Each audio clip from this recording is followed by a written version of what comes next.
Number 3, তৃতীয় number যে শর্ত, তৃতীয় নাম্বার যে গুণাবলী, রাসূলুল্লাহ সাল্লাল্লাহু আলাইহি ওয়াসাল্লাম বলছেন,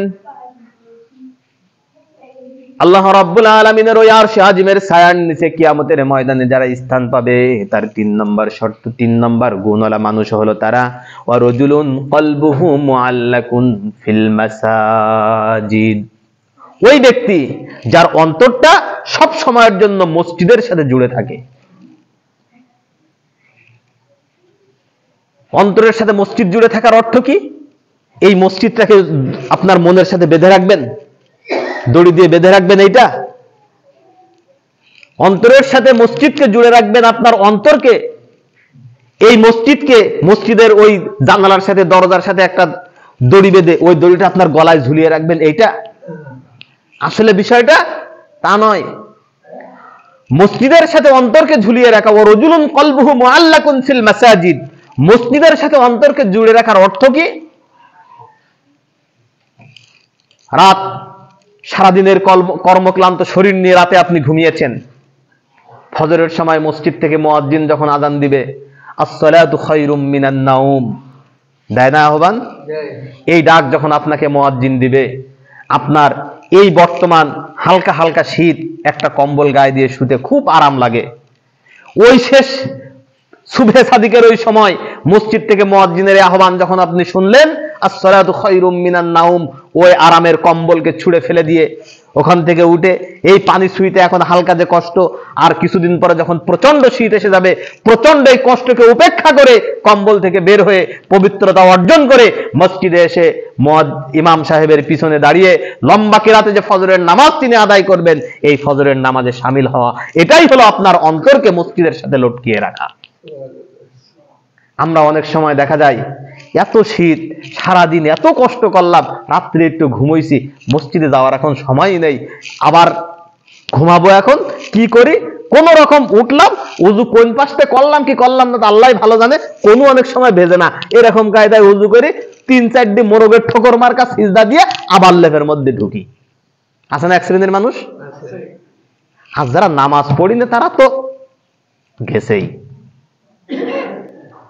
এরপর ফজরের নামাজ আপনি আদায় করলেন, ফজরের নামাজ আদায়ের পর আপনি চাকরিজীবী মানুষ, চলে গিয়েছেন অফিসে,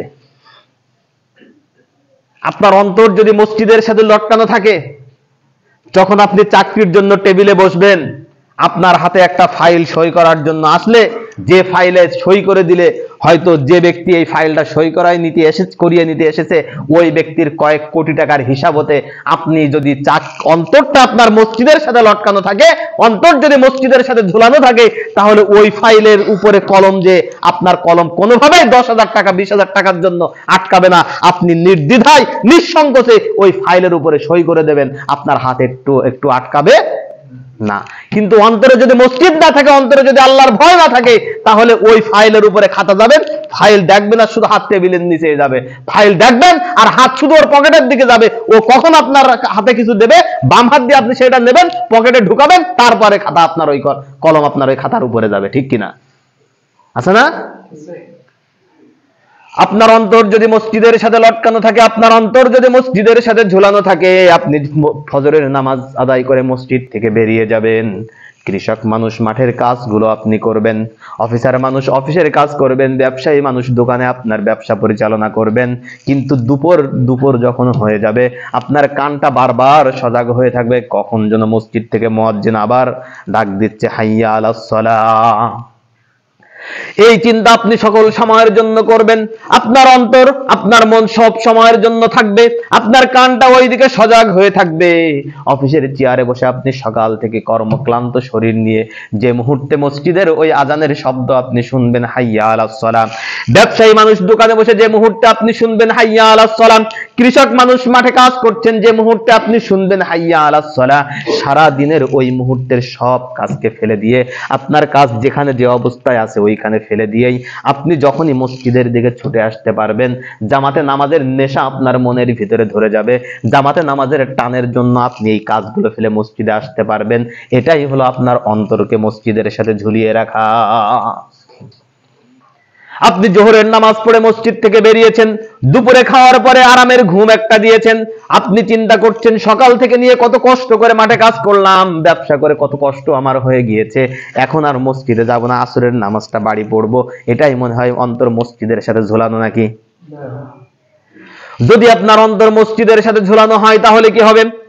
আপনি বিশ্রাম নিচ্ছেন, মসজিদ থেকে যে মুহূর্তে আজান শুনবেন সাথে সাথে লাফ দিয়ে উঠবেন, পবিত্রতা অর্জন করবেন, মসজিদে আসবেন, মসজিদে জামাতের সাথে আসরের নামাজ আদায় করবেন।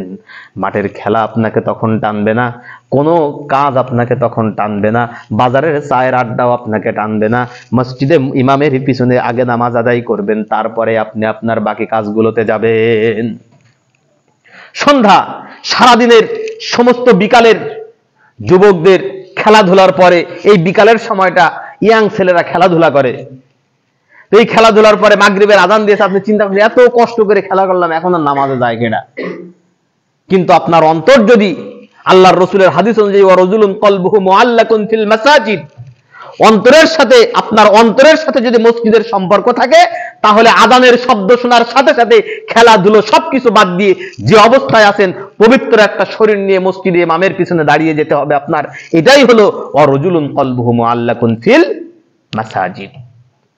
আজকের আমাদের সমাজ, আমাদের সমগ্র জীবন ব্যবস্থা, আমরা মসজিদকে শুধুমাত্র রাসূল করিম সাল্লাল্লাহু আলাইহি ওয়াসাল্লাম যখন মদিনাতুল মুনাওয়ারায় একটা ইসলামী রাষ্ট্র কায়েম করেছিলেন, এই ইসলামী রাষ্ট্রের আল্লাহর রাসূলের কোনো গণভবন বা আনুষঙ্গিক আর কোনো ভবন ছিল না। রাসূল সাল্লাল্লাহু আলাইহি ওয়াসাল্লাম এই মদিনাতুল মুনাওয়ারাকে সম্পূর্ণরূপে পরিচালনা করেছেন এই মসজিদে নববী থেকে।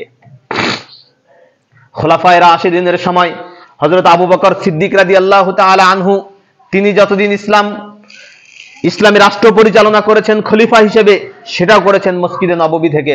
হযরত ওমর ইবনুল খাত্তাব রাদিয়াল্লাহু তাআলা আনহু অর্ধ পৃথিবী শাসন করেছেন, তিনি সে কাজটিও করেছেন এই মসজিদে নববী থেকেই। আজকে আমরা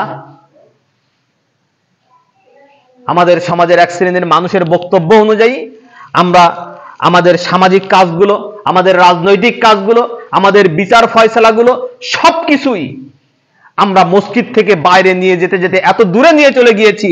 আজকে আমাদের মসজিদটা হয়েছে শুধুমাত্র নামাজ আদায় করার জন্য। আজকে আমাদের মসজিদটা হয়েছে শুধুমাত্র ওই জায়গায় একটা কথা যখন বিচারের ফয়সালায় লাঙ্গলধারা স্কুল মাঠে বসে একটা কথা একজন ব্যক্তি বারবার বলছে, আমি এই কাজটা করিনি, এই কাজটা আমার দ্বারা হয়নি, এখন এই কথা যখন গ্রামের কেউ বিশ্বাস করতে পারে না, তখন তুই তাহলে মসজিদে উঠে বল। হয় কিনা? হয় না?